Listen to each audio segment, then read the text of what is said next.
I'm very grateful to be here, and thanks to my University of Limerick in Ireland, that I can be here. I've always wanted to join one of this. But before I begin my presentation, I just want to tell Dr. Vanessa Sasson I have read Yasodhara, and I wondered how could anybody get into her head and write that. So thank you for writing that, and I look forward to reading the next one. So my story is understanding the links between empowerment and peace, and I try to situate it in the Soka Gakkai women of Ireland. Soka Gakkai International, I think you might know. I just want to say as a disclaimer, I do not endorse any religious group or any group or any organization here. I am just a researcher, and that's what I'm trying to do here, and trying to understand how empowerment can be linked to peace. I teach international development, and I'm trying to link everything to what is a very common buzzword today, the Sustainable Development Goals. So the background is what is missing, and I give you a quick look at Sustainable Development Goal 16, which is about peace, justice, and strong institutions. I give you a quick bit on the literature I'm trying to use, methodology, emerging themes, and what the new thing that I came across is inner development goals and a concluding thought. The inner development goals are not there in the paper which I presented. Okay, so the Sustainable Development Goal 16 is about peace, justice, and strong institutions. It has 16 sub-targets. If you look at the UN website, it will tell you what's the goal here. It is to promote peaceful, inclusive societies for sustainable development, provide access to justice for all, and build effective, accountable, and inclusive institutions at all levels. Why? People everywhere need to be free of fear from all forms of violence and feel safe as they go about their lives, whatever their ethnicity, faith, or sexual orientation is. But what's missing? It does not tell us how to go about practicing peace. And I think that's what I want to kind of focus on. How do we go about peace? The other thing that I looked at was I did a review of, or a critique of this huge document, if you've come across, Long Walk of Peace Towards a Culture of Prevention, which was published by UNESCO in 2018. My whole thing was what was missing in the UNESCO document. The document kind of focuses on prevention of war or negative peace mostly, and some discussions on cooperation and integration processes, but it has no indicators of how to go about transforming this education process that they're talking about. How do you go about transformations? So kind of suspicious of religion or its institutionalized version also, this document. And this is a global document which all nations would try to adhere to. So, and then I try to situate it in academic literature. What I'm trying to situate is how communities of praxis like all of us here can make sense, our praxis can be made sense in theoretical terms or in academia, for example.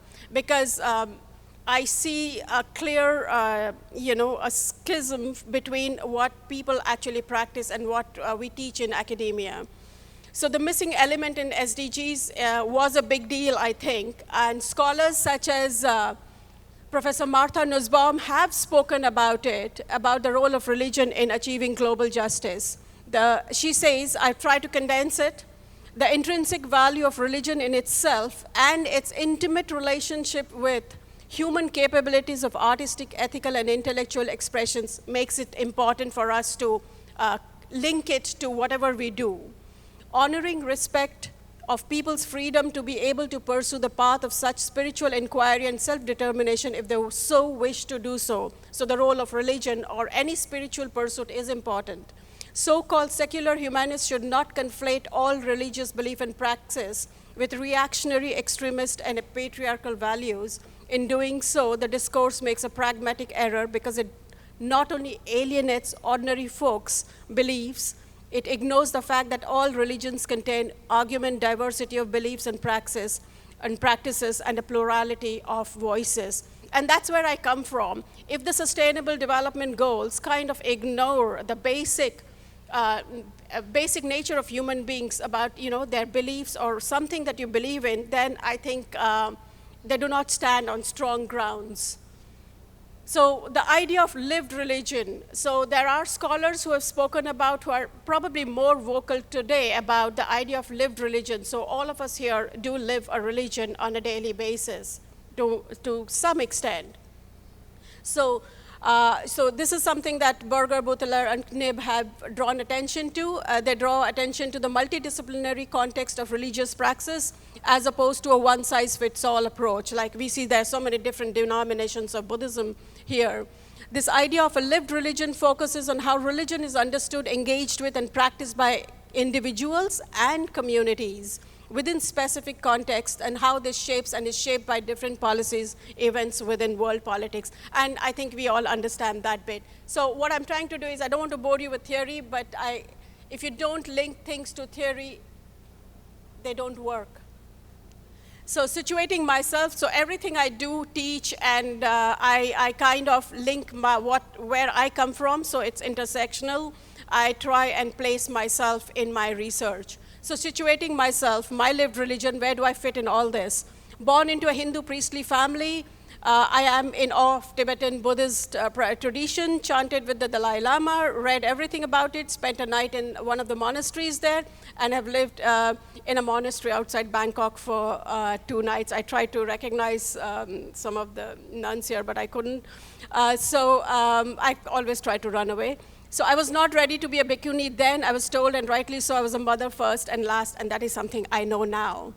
So, but as a householder, I could practice Nichiren Buddhism in Dublin. I've been there 17 years. I joined the Society of Soka Gakkai, Creation of Value, through acquaintances, and I left. But this study is based on all of those aspects of my own intersectional presence. So my methodology was qualitative, a mix of informal interviews, participational observations, and autoethnography. I interviewed 10 women in Dublin on why they practice. The aim was to examine their lived experience of religion. And in this case, it was the women of who practice Nichiren Buddhism in Ireland. Can peace be experienced as an everyday lived experience? And does it empower a person? I am always looking at empowerment of women. Or myself, probably. So the SGI, how do you do that? How do you practice peace on a daily basis? This is going to be a quick snapshot about that, so do not hang on to these words. Achieve peace on a daily basis. I thought, so did most of the women, that this mutual possession of the 10 worlds, at every moment we live in 10 states.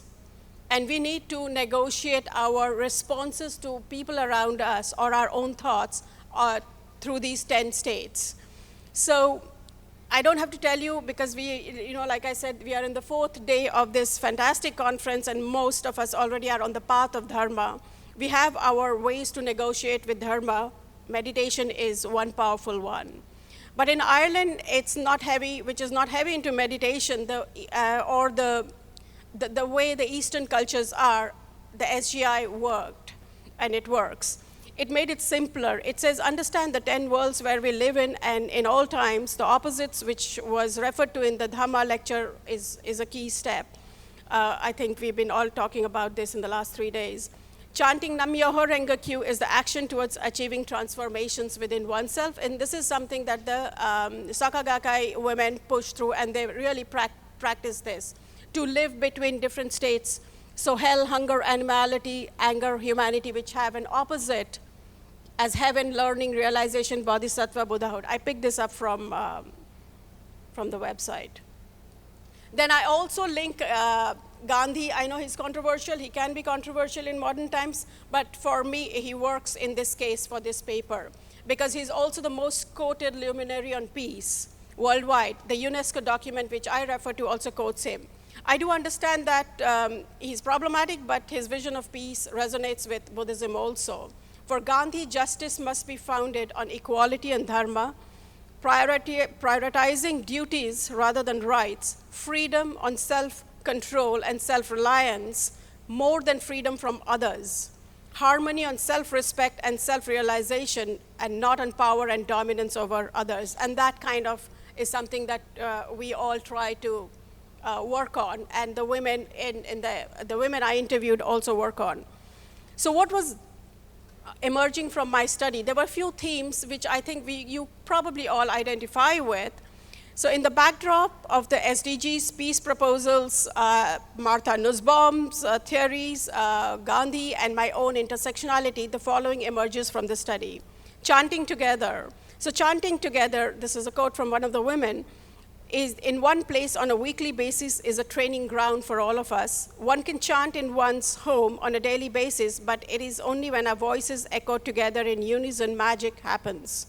Observing the mind, I think this is very important. We all try to do that, observing the mind and our responses.